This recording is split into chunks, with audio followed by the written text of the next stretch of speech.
Chérif Idriss, président de l'Union pour le changement de Guinée, l'UCG.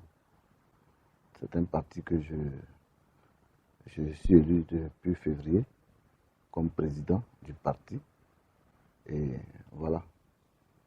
Et je suis aussi un ancien ministre au moment de la transition, ancien conseiller spécial et ancien ministre. Voilà. D'abord, je tiens à vous remercier pour cette opportunité que vous m'offrez encore. Et je pense que c'est tout à fait normal que le président de la CENI et son équipe, les différents commissaires, ont eu à décider qu'il faut aller aux élections présidentielles en octobre. Et le président Alpha a été élu en octobre 2015 et octobre 2020 fait pratiquement 5 ans qu'il est à la tête de ce pays et qu'il faudrait aller encore à des élections présidentielles. Bon, compte tenu de toutes les situations et toutes les difficultés que traverse au jour d'aujourd'hui le monde entier avec cette situation sanitaire de coronavirus qu'on appelle communément par son nom scientifique le Covid-19. Et je pense que les pays ont été confinés et que l'économie des pays ont baissé et plusieurs situations sont apparues et que le climat social aussi ne s'y prête pas et la situation est de plus en plus difficile et il y a un déchirement sur le plan politique. Donc il y a plusieurs préalables quand même qui sont à la une. Bon, ça c'est le côté politique. Maintenant la CENI c'est le côté technique. Et s'il donne une date, je pense que c'est aux politiques maintenant de pouvoir s'asseoir et puis avec un accord consensuel et puis fixer une date réelle ou maintenir la date, la CENI, politiquement, et puis aller à des élections. Mais à mon avis, je pense que mon parti est totalement prêt pour affronter ces échéances électorales parce que depuis 4 ans, je pense que nous avons préparé ces élections.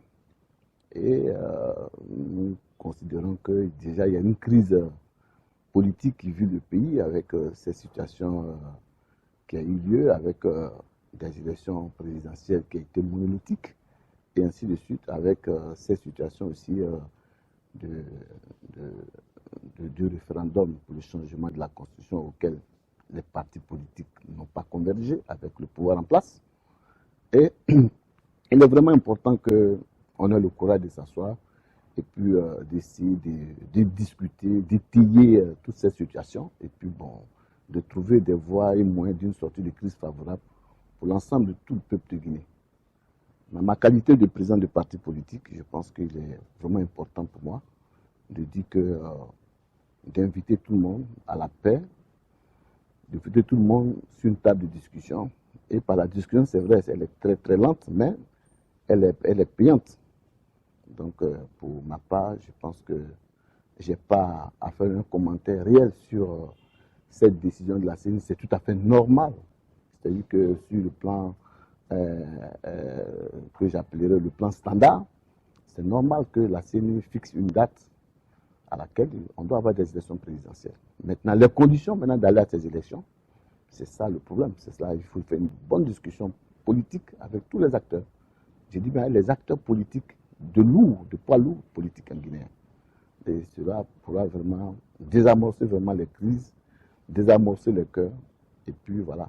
Donc j'avais proposé à mon temps de dire que s'il y a des élections présidentielles en 2020, compte tenu de cette situation pandémique de coronavirus, qui a vraiment stabilisé tout le monde à la maison, et puis pas de contact de plus de 50 personnes, et dans ces conditions, vraiment, il serait difficile d'organiser des élections vraiment crédibles. Donc, il faudrait qu'il y ait un allongement du mandat du président de la République, qui doit être entériné par le Parlement, et ainsi de suite. Et puis, nous allons une discussion sincère et franche, et puis trouver une date consensuelle qui peut arranger tout le monde. Et puis on y va. Le Congo a eu à le faire, le Congo Kinshasa a eu à le faire. Pourquoi pas nous? Tu as vu, pour des suivis de paix, pour des suivis de la stabilité politique, nous avons connu une économie très fragile, qui n'est pas compétitive. Et puis, vous voyez que c'est encore difficile que nous nous engageons dans une autre voie de crise qui peut encore apporter des situations d'instabilité politique et sociale. Donc, voilà ce que je voulais dire dans ce genre de situation.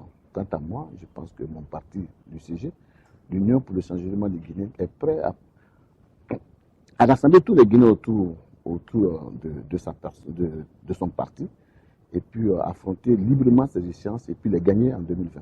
Donc voilà ce que je voudrais dire, parce que nous venons avec de véritables solutions, et nous avons une bonne recette, nous avons une très bonne recette et que pour offrir aux Guinéens, et je pense que c'est le côté le plus important pour nous.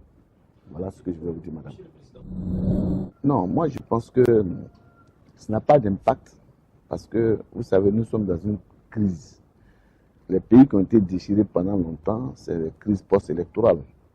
Donc, lorsque vous voulez organiser des élections dans la précipitation, et quand c'est mal organisé, ça envoie une crise, une longue crise dans le pays.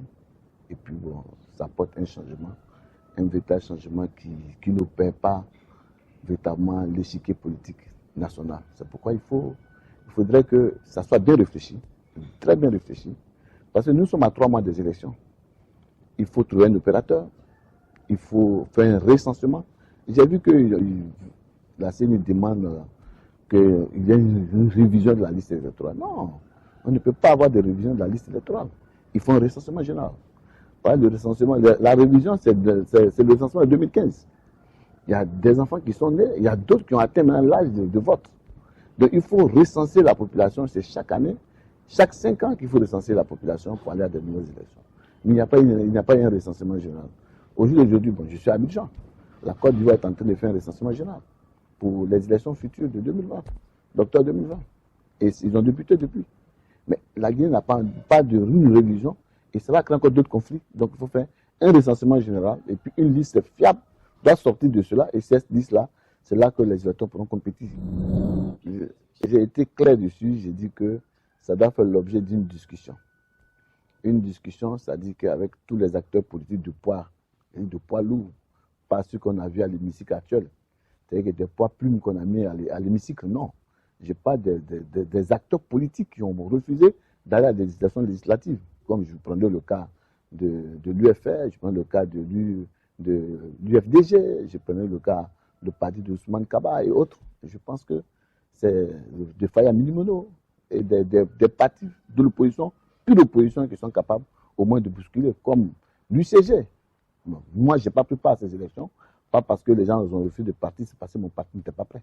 Je l'ai toujours dit, je n'ai pas voulu même regarder cette vision même de la Constitution que j'ai d'abord rejetée depuis très longtemps avec un revers de la main, parce que je me suis dit, oui, c'est ça. Mais il faut qu'il y ait une discussion quand même.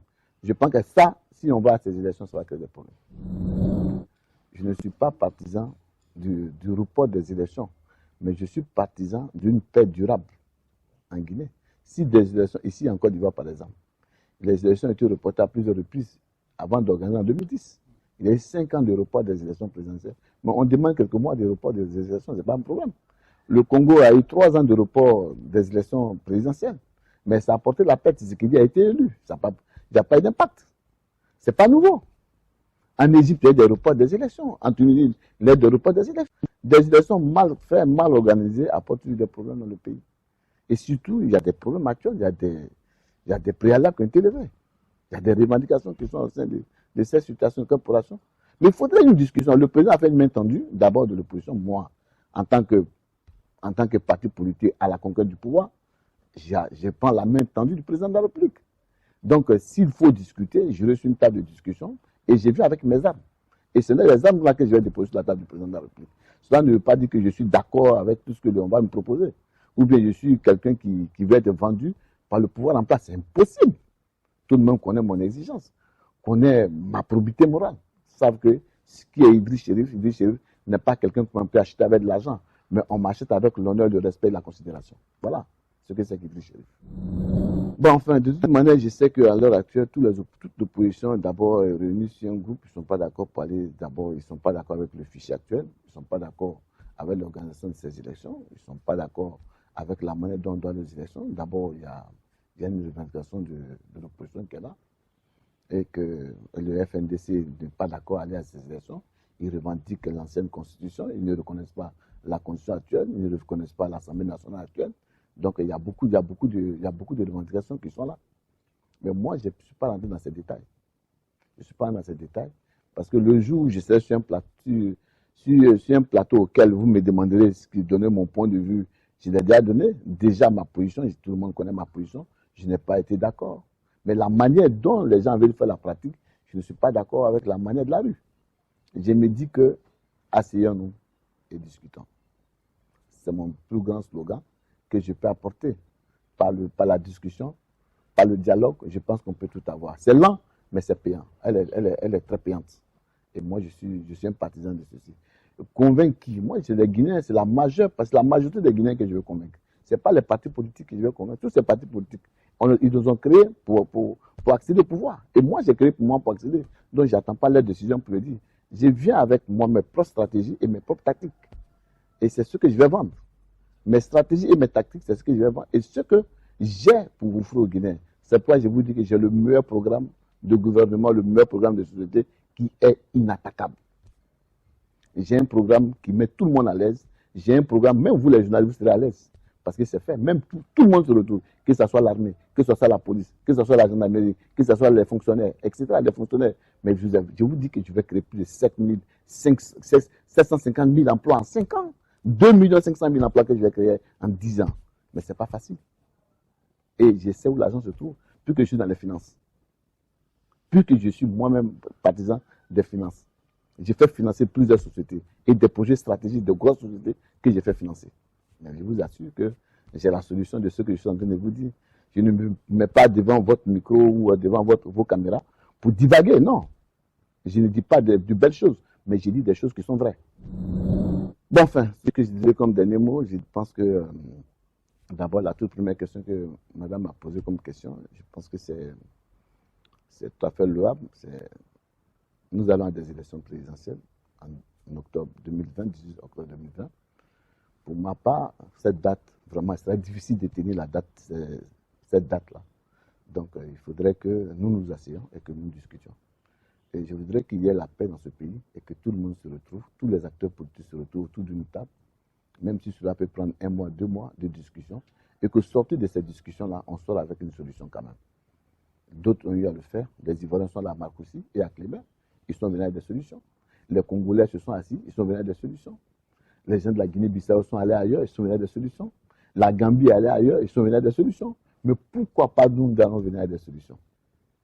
On ne prend pas le pouvoir, on ne gère pas un pouvoir avec les nerfs. On vient pour mettre le peuple à l'aise. C'est pourquoi nous venons pour mettre le peuple à l'aise.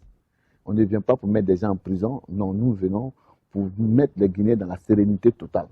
Et ce que je leur demanderai, je leur dis que de faire confiance à Idriss Chérif et à son parti politique, qui est l'Union pour le changement de Guinée. Changement de mentalité, changement de faire, donner une administration forte, bien représentative, qui permettra à tout le monde de gagner et mettre les Guinéens au travail. Je vous remercie.